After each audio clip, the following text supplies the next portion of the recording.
Hello and welcome to Sushi Anything, the only channel where we're going to teach you how simple it is to make delicious sushi at home. Today, guys, we're going to be making a California roll. Now, this roll is so popular because it is so easy to make. It only uses 3 ingredients on the inside. You've got cucumber, avocado, and the true star of the dish, crab.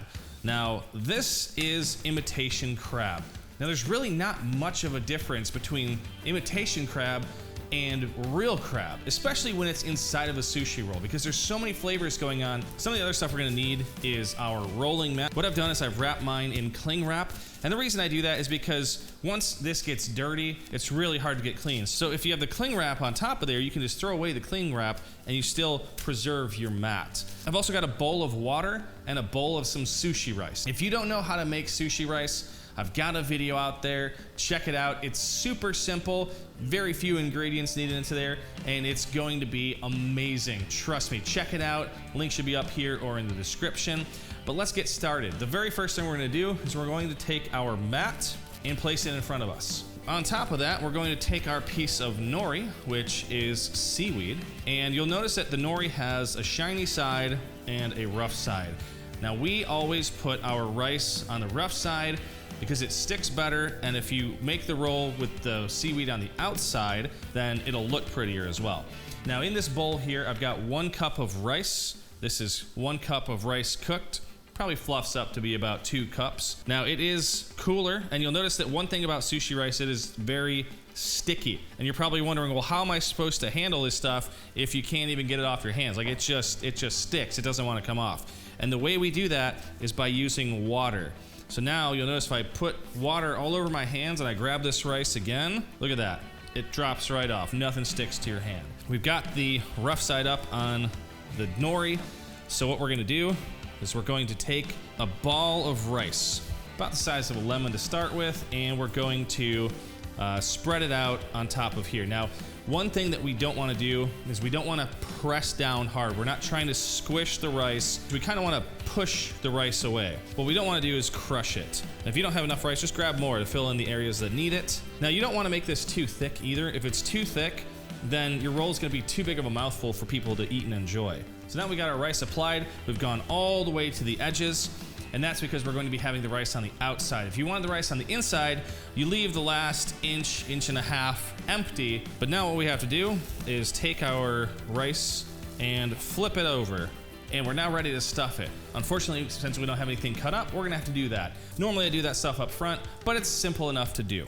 What I'm gonna do is I'm gonna take my cucumber and cut it roughly to the size of the nori. Now, unfortunately, this cucumber wasn't long enough to use to cover the whole thing, so what I'm gonna do is I cut it to the length of half the sheet, and we're going to use that instead. So we're gonna take the edges of the cucumber off like this. We're gonna try not to get any of the seed part, and any extra you can always save for other rolls. So now that we've got our edges, what we're gonna do is we're going to slice them into very thin and very fine strips. And if you've got any pieces that are too big, feel free to cut them smaller. I'm gonna take some of these pieces and we're going to be placing them onto our roll. Like I said, I did these about half the width of the nori, so that way we can put a few pieces inside the roll. Next up, we're gonna take our crab and we're going to put those pieces inside there. And you'll notice I'm favoring it to one side. The reason I'm doing this is because we're going to be rolling it up. If we put it in the center, then it wouldn't really roll and stick properly. The last thing we need is some avocado. Now, you gotta be very careful. Here's a little warning about knives. Funny story, not so funny. But I actually cut 2 of my fingers, cut 3 tendons and a nerve. I wasn't cutting an avocado, but when I went to the doctor's like, oh, what were you doing? Were you cutting an avocado? Just because of the way I cut my hand. And for the rest of my life now, I'm not gonna be able to use my hand properly. This is a long-winded way of saying, be careful with your knives. But there we go, got the avocado out. We're only gonna use half of this thing for this roll.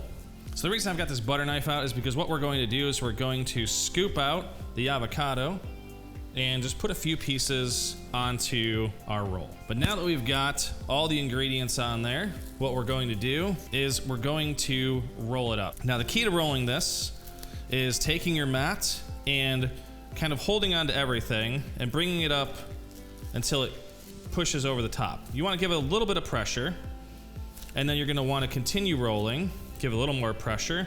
You're not squeezing it. You're not trying to squeeze the life out of it or anything like that. But what you're trying to do is make sure that it's got a good consistency and shape. And if the ends aren't perfectly flat, what you can do is you can take your mat, put it on top, and just kind of pack in the ends a little bit. And then do the same thing to the other side over here.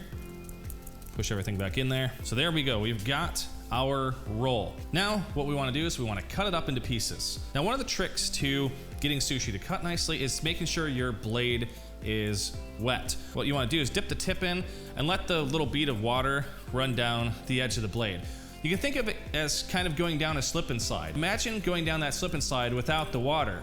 You're just gonna grip and it's gonna be a bad time. Now you can go through and just make a single cut. Now I'm gonna cut this into 8 pieces. So every cut or 2, I might wet the blade. And the last thing to remember is if it doesn't turn out perfectly, don't worry about it. You're gonna learn and get better as you go. All right, now that we've got our roll, I've got a little bit of soy sauce here. No sushi night would be complete without a little bit of sake. So let's see how these rolls turned out. It's so simple, but it's so delicious. Well, hopefully you guys had fun and maybe learned a thing or two. If you found this video helpful, let me know by hitting that like button. And for more tips and videos like this, make sure to subscribe. Until next time, have a good one, everybody. Cheers.